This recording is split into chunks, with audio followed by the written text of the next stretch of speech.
to do that on several occasions. For me, the psych ward was a really bad experience. For others, it really works. For me, it was horrible. I don't know if you guys have ever been on a cancer ward before. Hopefully, you haven't had to, but it's a pretty beautiful place. Lots of flowers, lots of pictures, a lot of warmth, and a ton of visitors. And you always see that the wing is funded by some big, rich, famous person, and all the money comes from them. Well, you sort of go around the corner of the psych ward, not so beautiful, not so pretty. It's for me, anyways. It was dark. It was a lonely, scary place. There's no one who has the guts to put their name on a wing of a psych ward. I've never seen that anywhere. And they're once they get there, I guess they're too embarrassed, and they're not funding it. So not a lot of funding, and like almost no visitors. People are too afraid to come to a psych ward. So I got in there, and the first thing they did was drug me up. Doctors cared, but they drugged me up. That didn't work at all. It just made me, I was out of it. We tried electric shock therapy. I don't know if you've heard of it, but they shock your brain, and that we tried a number of times, and it just made me couldn't remember anything, completely full of anxiety. It was a very strange experience, and on top of that, it was It's a very painful. But for other people that are as desperate as I was, it actually really works. Another thing is, a lot of people, they're caring, loving people. People with mental illness have real big hearts. And there's no question that they have wonderful feelings. But they're as scared as I am, and there's hallucinations, mania. So you are in a place full of people who are crying, who are screaming, and who are scared.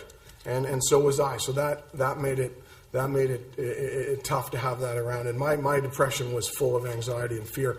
And they'd make you go to these groups where I just really didn't want to go. I mean, I just want to lie in my bed. And just an example, one of the groups, not to diss the psych ward too much, but I went to a group, and the group was called Stress in the Workplace. And I'm like, dude, I can't even tie my shoe, let alone the workplace. And another one was on hygiene and how to brush your teeth and wash your face. I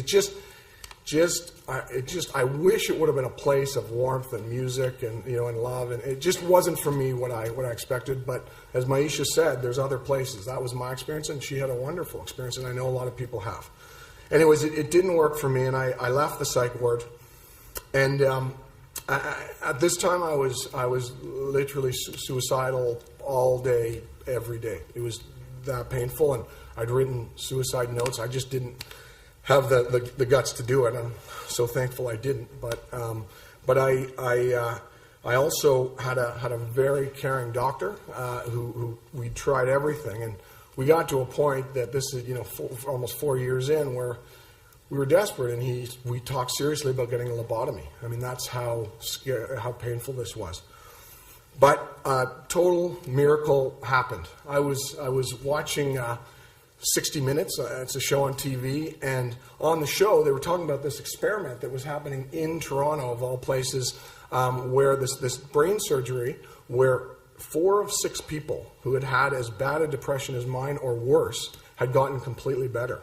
So that was it. I had to get into that program, and I was so lucky. It took me 8 months, but I got into the program. I was sitting 8 hours I'm in the operating room looking up 8 hours of open brain surgery where they put 2 electrodes deep into my brain. Then they put an electric wire down, as I said, into the battery. And what they found is that there's an area in the brain for certain people that are depressed that's a bit overactive, or quite overactive. And so what this does is it's like white noise. It just calms that down, and it works. And so literally, 6 months later, I woke up 7 a.m. The night before had been no different than any other night, the full suicidal feelings all day. Woke up, and it was completely gone. And I had my full life back. I remember I could feel, when Amy talked about vivid colors in a positive way, I could feel the colors again, the sun. I felt like I was out of a prison. I was untrapped. It was the most beautiful day of my life, calling all my friends, my family, and telling them I was better. it was amazing. And, you know, I still have my ups and downs for sure. And as Maisha says, you have it for life, and it's a mental illness. But overall, I am so thankful to be well. I'm working on a business that I love. I'm involved in speaking, which I love, in the Mood Disorders Association. And you know, I have a pretty special group of friends and family. So I'm very blessed that way. And just a sidebar to get back to my poor brother. When I a year after they did an article on me and on this surgery in the Globe Mail on a Saturday, and my brother, a friend of mine, was at my brother's cottage, and they were on the dock, sunny day. My brother's a bit of a cool guy, and he's 46, and he was sitting on the dock. With my friend. My friend told me this story, and he had the paper. He opens it up. He starts reading the article.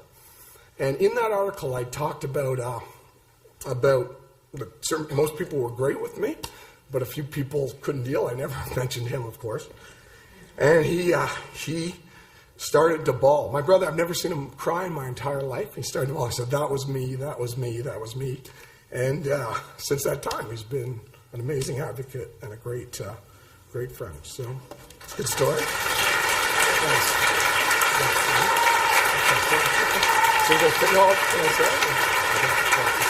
Thank you. Thanks. Thank you very much. So, that was great. So, in closing, there's 3 things I would love you guys to take away. Number 1, as it's been said over and over again, this is a chemical illness for a lot of people. This is nothing to be guilty about, ashamed about, blamed about. This is not your fault. This is not your karma. This is not God punishing you, and I know those are the feelings. It's part of the illness almost, that you feel like guilt, like it's your fault. And that's not the case. This is no different than diabetes or cancer or anything else. Second of all, as Catherine said, and I'm just going to touch on it, 1 in 5 people have a mental illness. Only 1 in 3 people get help. If that was breast cancer, there would be millions of people marching up the streets saying this is not okay. And with mental health, it should be absolutely that way. There's no walkathon for mental health. There's no bikeathon. There's no cross-country running. You don't hear about that. But for cancer, diabetes, heart disease, it's everywhere. We don't have that because of the stigma. And this is about being the stigma. And I'm so happy you guys are here to listen about that. And finally, the biggest thing I learned, being depressed, talking to other people while I was on the distress center lines and working with the Mood Disorders Association, is that, you know, and I know it's so hard to be with someone who's going through a mental illness because you want to help them, you love them, and it also can be contagious because you're around the pain so much. But you can't will someone better. You can't make them better. But what you can do, and work for me, is you every day tell them you love them. That's what I needed, and that they will get better. And that's all you need. It's a simple formula, and that's the most thing that worked for me. So, thank you very much.